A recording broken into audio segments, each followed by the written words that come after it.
वृंदा ये कहानी एक छोटे से गांव रामपुर की है, जहां एक प्राचीन पीपल का पेड़ था। गांव के लोग कहते थे कि उस पेड़ पर वृंदा नाम की एक आत्मा का वास है। वृंदा एक समय में इस गांव की सबसे सुंदर लड़की थी, लेकिन उसकी मृत्यु कैसे हुई, ये कोई नहीं जानता। लोग मानते थे कि वृंदा का भूत उस पेड़ से गुजरने वाले हर व्यक्ति को अपनी ओर आकर्षित करता है। उसकी आत्मा को शांति तभी मिल सकती थी जब कोई उसकी असली मौत के राज को सुलझा ले। अर्जुन नामक एक युवा लड़का, जो अपने दादा दादी के पास गांव में रहता था, अपने दोस्तों के साथ एक दिन जंगल में घूमने गया। जंगल के पास वही प्राचीन पीपल का पेड़ था जिसके बारे में उसने बहुत सारी डरावनी कहानियां सुनी थीं। गांव वाले हमेशा उसे इस पेड़ के पास जाने से मना करते थे, लेकिन अर्जुन को इन सब चीज़ों में दिलचस्पी थी और उसने तय किया कि वह उस पेड़ के पास जाएगा और देखेगा कि वहाँ वास्तव में क्या है।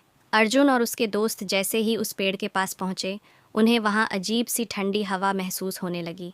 अचानक एक तेज़ आवाज़ आई, जैसे कोई महिला चीख रही हो। अर्जुन का दिल तेज़ी से धड़कने लगा, लेकिन उसने हिम्मत जुटाकर अपनी दोस्ती का वादा निभाने के लिए पेड़ के पास जाना शुरू किया। वह जैसे ही पेड़ के नीचे पहुंचा, एक सफ़ेद साड़ी पहने हुई एक महिला की आकृति सामने आई। उसके चेहरे पर एक अजीब सी खामोशी थी और उसकी आंखें कुछ इस तरह घूर रही थीं जैसे वह अर्जुन को घसीटकर कहीं दूर ले जाने वाली हो। अर्जुन डरते हुए बोला, त तुम कौन हो? महिला की आवाज़ गहरी, कर्कश और भयानक थी। मैं वृंदा हूँ, जो इस पेड़ के नीचे बसी हुई है। अर्जुन ने पूछा, क्या तुम मर चुकी हो? वृंदा ने अपनी आंखें घुमा दीं और कहा, मैंने मरने के बाद भी अपनी न्याय की तलाश नहीं छोड़ी। मुझे शांति तब तक नहीं मिलेगी जब तक मेरी असली मौत का कारण नहीं पता चल जाता। वृंदा ने धीरे धीरे अर्जुन को अपनी कहानी सुनानी शुरू की। वह बताने लगी, मैं इस गांव की सबसे सुंदर लड़की थी। एक दिन गांव के एक अमीर लड़के ने मुझसे प्यार किया और मुझसे शादी का वादा किया, लेकिन मेरे परिवार ने मेरी शादी के लिए एक बड़े आदमी से तय कर दी थी। मैं अपने प्रेमी के साथ भाग गई, लेकिन वह मुझे धोखा दे गया। उसने मुझे एक अंधेरी रात में अकेला छोड़ दिया और भाग गया। मैं अकेली जंगल में आ गई और फिर मुझे किसी ने मार डाला। वृंदा ने अपनी कहानी खत्म करते हुए कहा, लेकिन कोई नहीं जानता कि मुझे किसने मारा।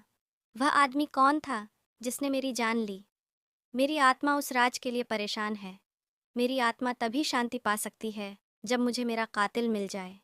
अर्जुन ने वृंदा की बातों को ध्यान से सुना और ठान लिया कि वह उसकी मौत का राज सुलझाएगा। अगले दिन उसने गांव के बुजुर्गों से वृंदा के बारे में और पूछा।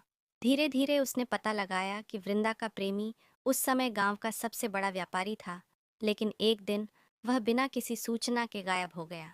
अर्जुन को यकीन हो गया कि वही व्यक्ति वृंदा के साथ धोखा कर भागा था और उसकी हत्या कर दी थी। अर्जुन ने फैसला किया कि वह उस व्यापारी के घर जाएगा और सच का पता लगाएगा।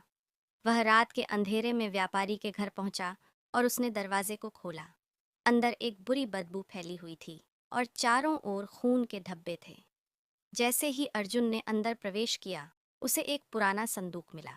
संदूक खोलते ही उसे एक पुरानी डायरी मिली जिसमें लिखा था, वृंदा को मारने का कारण सिर्फ यह था कि वह मेरे सामने आकर खड़ी हो गई और मेरे काले राज को जानने की कोशिश की। मुझे अपनी काली दुनिया को सुरक्षित रखना था, इसलिए मैंने उसे हमेशा के लिए खामोश कर दिया। अर्जुन ने उस डायरी को पढ़ने के बाद वृंदा को फिर से पेड़ के नीचे बुलाया और उसे सच बता दिया।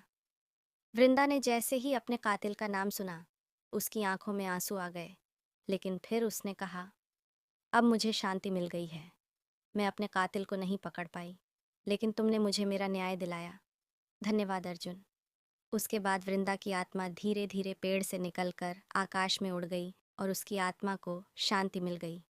गांव में फिर से शांति लौट आई और अर्जुन ने उसकी कहानी सबको सुनाई, ताकि कोई भी वृंदा जैसी कड़ी न्याय की खोज में परेशान न हो। कहते हैं कि अब भी रात के समय उस पेड़ के पास एक हल्की सी आहट सुनाई देती है, जैसे वृंदा अपने न्याय की प्राप्ति के बाद शांति से सो रही हो। अर्जुन के साहस और वृंदा के संघर्ष ने गांव को यह समझने का मौका दिया कि कभी भी किसी की अनकही कहानी को नज़रअंदाज नहीं करना चाहिए, क्योंकि हर कहानी में एक सच छुपा होता है।